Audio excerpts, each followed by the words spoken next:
Good day, everyone, and welcome to the Yellow Couch. And I'm your host, Reverend Dr. Heather Francis, and this is my daughter, Gabrielle Curvin.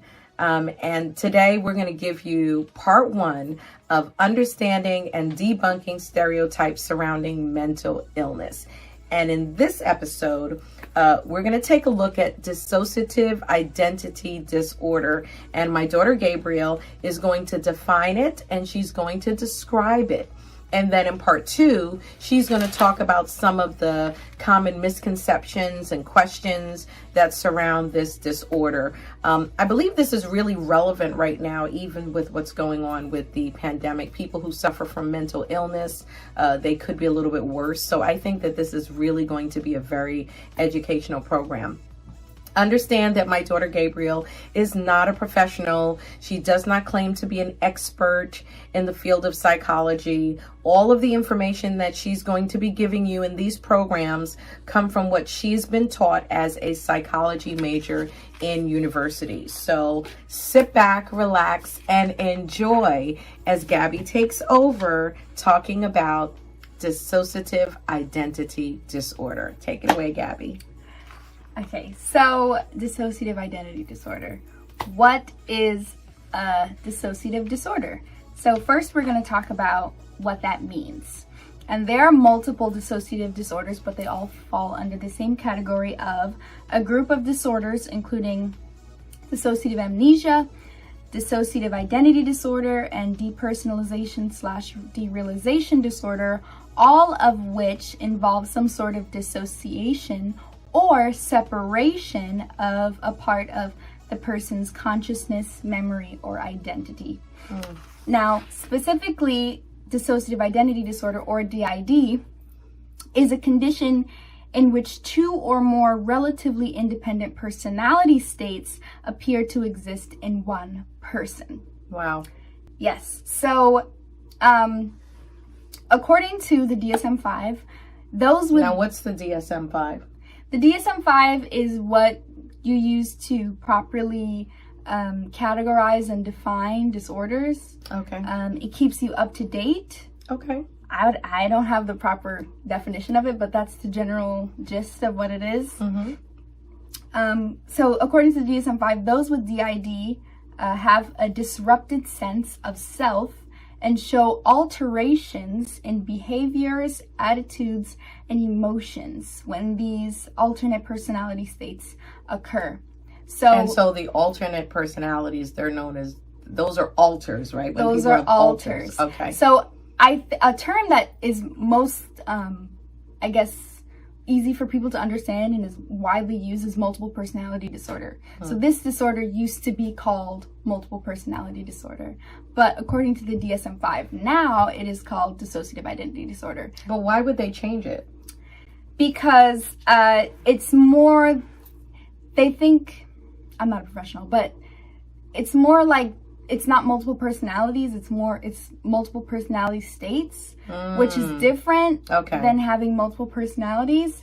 A way that one person... So it brings more clarity to it. Right, essentially. Instead of saying you have multiple personalities, it's like, no, I have a broken up identity, kind of. Okay. A way that somebody described it to me, I was watching a YouTube video of this girl, her name is Dissociated on YouTube.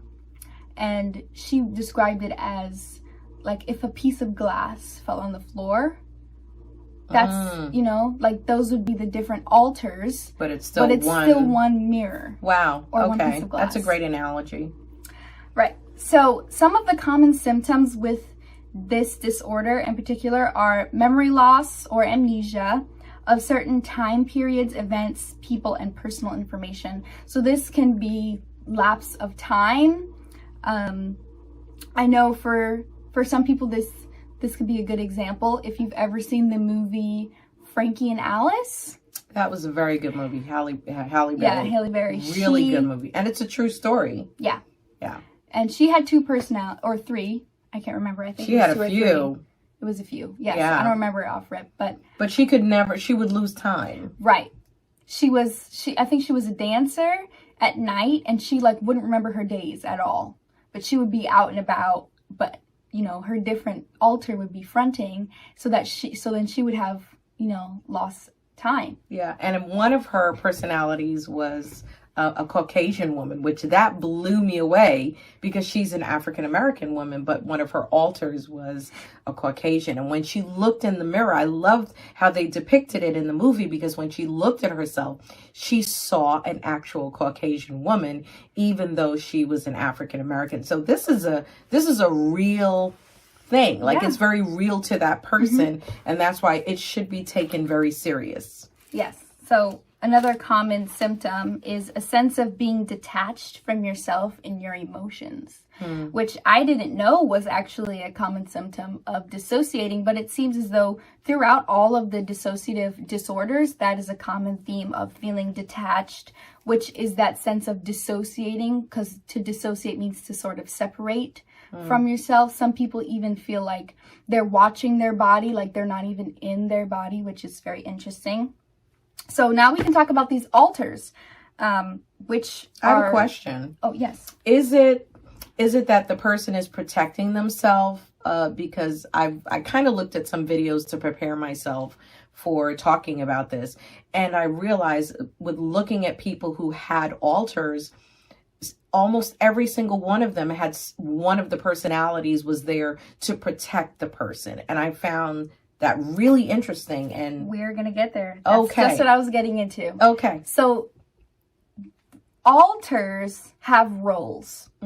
So in many cases, the role of the alternate personalities, is to protect the emotional well-being of the main personality from stress or trauma. So is it your mind protecting you? Is it a way that your mind is almost compartmentalizing and protecting you from, in a way, whatever trauma happened to you? In a way, I think that's a good way to describe it. Yeah. Wow. Yeah. The process of dissociation and switching to an alternate personality state usually occurs during highly stressful situations. Wow. So it is a protection. Right.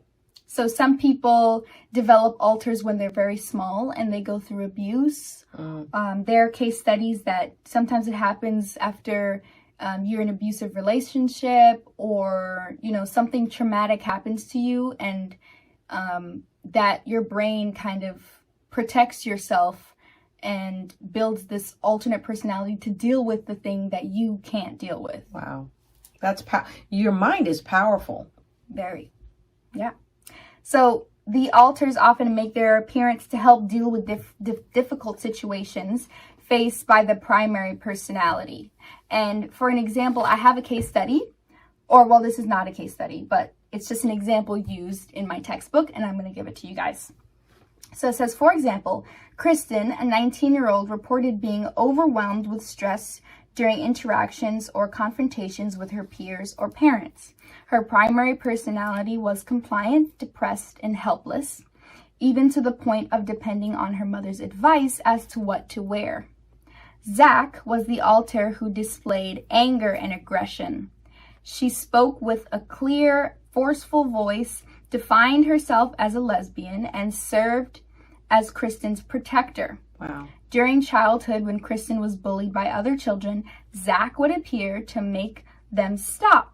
Zach was initially concerned about therapy, worried that she would be killed off once Kristen was no longer needed her. Wow. But later became a willing part of Kristen's fully integrated personality. So is that the goal of therapy for someone who has dissociative identity disorder, is an integration? I believe so. I believe the goal for having any mental illness and going to therapy is just being able to function in your day-to-day life, because that can be so hard for so many people that struggle with these abnormal disorders and have trouble just living their day-to-day life. Is just some sense of normalcy. So if integration is what helps them live a normal life, then I'm sure that is what they will try to do. Yeah. Wow, that's great. Okay. So there is a lot of controversy surrounding diagnosis, which I didn't know. But DID is both complex and intriguing. And it's still a rare diagnosis. You don't see many people diagnose it, like many doctors diagnosing it. It's more like self-diagnosed. because But why is that? some clinicians contend that DID is relatively common, but that it is often not recognized and diagnosed, okay? And other practitioners, however, believe that DID is rare, that the increase in numbers may be due to clinician bias, the use of faulty assessment, or the use of therapeutic techniques that increase the likelihood of DID diagnosis. Well, we saw that in Frankie and Alice, because the doctor who was treating her, the facility where she was, they thought that maybe he was incorrect, when in essence he was correct. And throughout their process of therapy, it actually came out, the trauma that happened to her and the different multiples or different alters that were coming out and why. And so she herself didn't understand why they came out, but eventually with time, they came to a conclusion as to a correct diagnosis. But I can see why that would exist clinically. I can see why, but I think it's a disservice to people when they don't get a correct diagnosis, because they need help. I agree, but then there's also the other side of the coin that there's no way to test for this disorder. That's the issue. Wow. There's no way to really test to see if you have it or if you don't. Some clinicians have some assessments, but there's no like yes or no. It's you kind of have to just, do you have it? I don't know. Yes. That's why there's controversy surrounding diagnosis, because... But people are suffering from it. Yes, people do suffer from it. But that's why I think things like this program, and also people opening up on social media and YouTube about having the disorder and being showing their alters, being open enough to describe it and to bring awareness to it is really important, because if you are someone that feels you have this disorder and you're just suffering in silence and you don't know what's wrong with you and you can't really describe it, having someone who you feel like you can relate to that's on social media, you can go to your doctor and be like, listen, I saw this video, this is exactly how I'm feeling, right? Help me, you know? Right. So on that note, before we even continue, if you think you're suffering from it and you need help, reach out to us and we will at least try and point you in the right direction. As I said, she's not a professional, but this is something that people are struggling with and they don't know who to trust. They have nowhere to turn. And we will definitely be able to point you in the right direction. Just, message me and we'll get you the help that you need, because you should not have to suffer, as Gabby said, you should not have to suffer in silence. Right. And the stigma that involves mental illness, it's unfortunate, considering that it does exist and it's a real thing. Right. And, there should be resources for everyone. So we want to be there for you. So tell us more about it. So more on the diagnosis controversy. The temporary dissociation symptoms such as alterations in memory, thoughts, and perception, or a sense of depersonalization or feeling detached or numb, as we talked about before, are fairly common symptoms during periods of stress. Okay? So stress kind of triggers it. Well, no. What I'm trying to say is, like, sometimes symptoms that are also of dissociative identity disorder can be mistaken for simply stress. Oh, okay. Right? Because it says that temporary dissociation symptoms such as alterations in memory, thoughts, and perceptions, or a sense of depersonalization are fairly common symptoms during periods of stress, which is another reason why it's so hard to diagnose DID. Makes sense. So some clinicians may mistakenly interpret these symptoms as evidence of DID. Okay. And then they misdiagnose, right? So because diagnosis depends heavily on self-report, feigning or faking is always a possibility, which is another reason why it's so hard for clinicians to diagnose this disorder. Differentiating between genuine cases of dissociative. That's kind of sad that someone would fake having mental illness. That's really sad. They may not be faking, but maybe it's misdiagnosis, like I said before. Maybe they have all the symptoms, but they don't have dissociative identity disorder. If someone is faking, that's a whole different situation. I would hope not. That's like, you need to search yourself. Yeah. So, because there are people with real problems that need real help. And that's why we're here. That's why we're doing this. Yeah. And we can actually talk about some statistics as far as age and gender. Oh, so is there a variance? So the percentage of DID cases who are male is much lower than the percentage of reported child abuse histories for males and females. So it's less? So it's less for men. And more for women. And more generally. Generally. Okay. Which is interesting, I thought, because it's not really, because women are abused. I think women are abused more. Yeah. So it just makes sense. The numbers make sense. Yeah, it does make sense. Wow, that's actually sad. Women, we've got to stick together. And if you feel like you are not being heard by your doctor, because I know this is a common problem, women go to the doctor, they cry wolf and people don't believe them, or whatever the case may be, don't give up. Like, keep trying, keep pushing, keep fighting for yourself, because eventually someone is going to listen to you and they're going to help you. Yeah. I know that's a problem that some women have, especially with mental illness. Like, they'll go to the doctor, say this and this and this is wrong, and they'll just say, oh, you're stressed. Oh, you're tired, or you're overworked, whatever. And they're not really listening to them. So make sure that you're heard. Yeah. Excellent. Yeah. Excellent. So is that it? So what we can do now is go over some case studies, some different examples. That's interesting. Yeah. So we're going to hear about real people. Yes. Who've gone through this. Yes. Wow. Okay. It's good stuff. Okay. So this first one is about little Judy.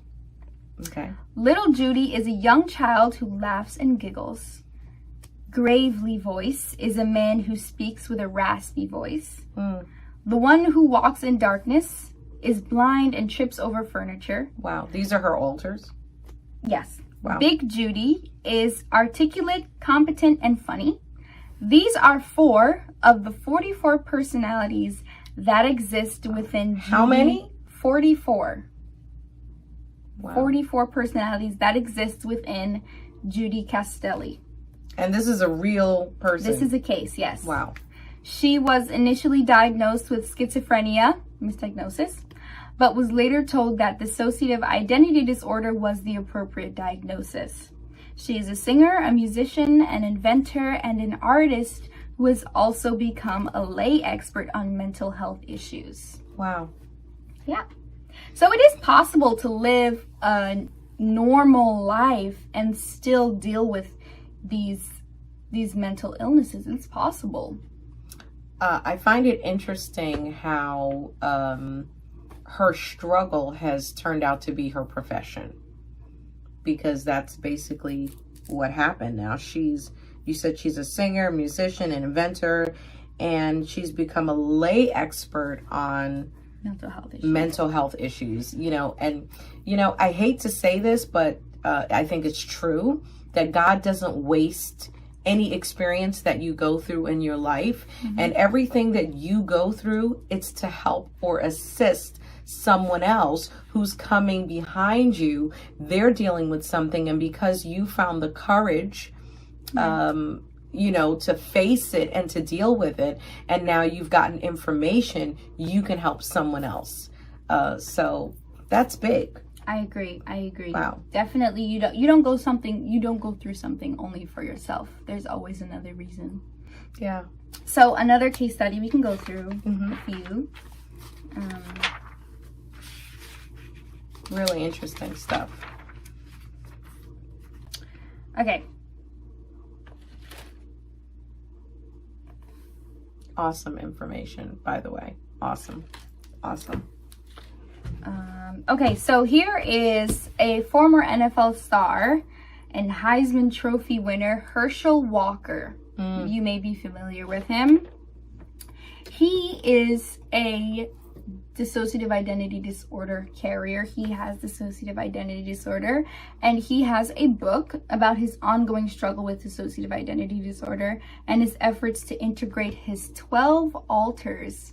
Wow. In his recent book, Breaking Free: My Struggle with Dissociative Identity Disorder. And he's African American. He is African American, yes. He describes his alters as including the warrior, who appeared as he played football, and the hero, who had the role of making public appearances. Wow. Yes. So, like I said before, all of the alters, they have their purpose, and they show up in specific portions of their life. I feel like the protector, you usually see that person come up, or that alter come up when a child is little. Sometimes children are reported to have these alters. It's just that they're not really recognized until they get much older. Wow. So, yeah. What I found really interesting in watching Frankie and Alice was that each alter dressed completely different, had in some cases, they had different accents. They spoke differently, completely different mannerisms. And I remember at the beginning, Gabby explained to us that they have different personalities. And it really is a completely different personality. So one alter may wear their hair one way, their clothes a certain way, and then another alter can show up and have a completely different look, completely different attire, you know, completely different accent, mannerism. And it's amazing that your brain has the capacity to manifest different personalities. Yes, it is. Yep. So going back to what you just said, another thing in Frankie and Alice, something that I forgot to mention, is a common alter that some people with dissociative identity disorder have is a little. Now, littles are alters that are children. And in Frankie and Alice, she had a little alter. She was genius. That's right. And a lot of dissociative identity, people who have dissociative identity disorder, they have littles. And I'm not going to claim to know what the source of those littles are, but I think it's very interesting how some alters will claim to be 20 years old. They know their height, they know their weight, they know the color of their skin, they know everything about them, they know the way that their body is shaped, they know everything, and they know that they're in a host as well. They know that this body is the one that they're supposed to protect. They know when they're supposed to come out. A really, really good source for all this information I'm telling you is that girl on YouTube, Dissociated. Her videos are very interesting if you are, looking to get more information and just, dive a little bit deeper into exploring different alters and just understanding this disorder a little bit better, because, education won't kill you. Right. It can only help. Right. What I loved about Genius in the movie, by the way, the movie Frankie and Alice, I believe it's on Netflix. Is it Netflix? I don't know. It's either Netflix or Amazon Prime. And so you have to watch it, because if you struggle with mental illness, it's a wonderful movie for you to know you're not alone. She ended up becoming really successful, and it was due to Genius, because that little was, the word says it all, genius. Genius was really smart. She went back to school. Once she recognized what was going on in herself, or in her brain, what was going on in her life, and, losing time and all of these things that were happening in her life. And she came to terms with it and integrated, I'm learning terminology from Gabby. She actually went back to school and she got her degree and she became a teacher, I believe. Yeah. She became a teacher. And so, and she ended up marrying, I think, a professor of psychology. So, or a doctor, something like that. I don't remember. Watch it. Go watch the movie. It's really, really good. And, but I think it's a testament to the fact that even if you do suffer with mental illness, there's hope for you. You don't have to sit back and, feel insecure and say, oh, it's only me. I'm on my own. I'm by myself. I'm suffering in silence. No, listen.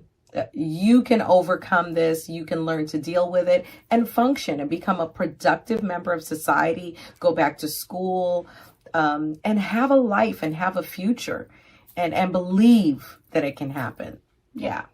So some final thoughts. I hope you learned a little bit about dissociative identity disorder. We are not done on the subject. We will be returning back to it for a part 2, dealing with misconceptions and questions, which there are a lot of misconceptions surrounding this disorder. So I hope you will join us for that next episode. And please, for this next episode, I hope that you'll watch Frankie and Alice, because it is one of the more accurate movies about dissociative identity disorder. Some of the other movies are not as accurate. So if you are looking for a movie that you think will help you understand this disorder a little bit better, that's a good one to watch. Wow. Wow. This is awesome. Gabby, thank you. Thank you for your insight on the subject. And honestly, I'm looking forward to part 2. And honestly, for all of you out there, I pray that this program has been enlightening, and I pray it has been enjoyable. And thank you for watching part 1. Please like and share the video. You never know who can benefit from watching it. You never know who you can help. I am my brother's keeper. And so I'm going to leave the final word for Gabby. Remember to have courage and be kind and stay positive. Oh, I like that.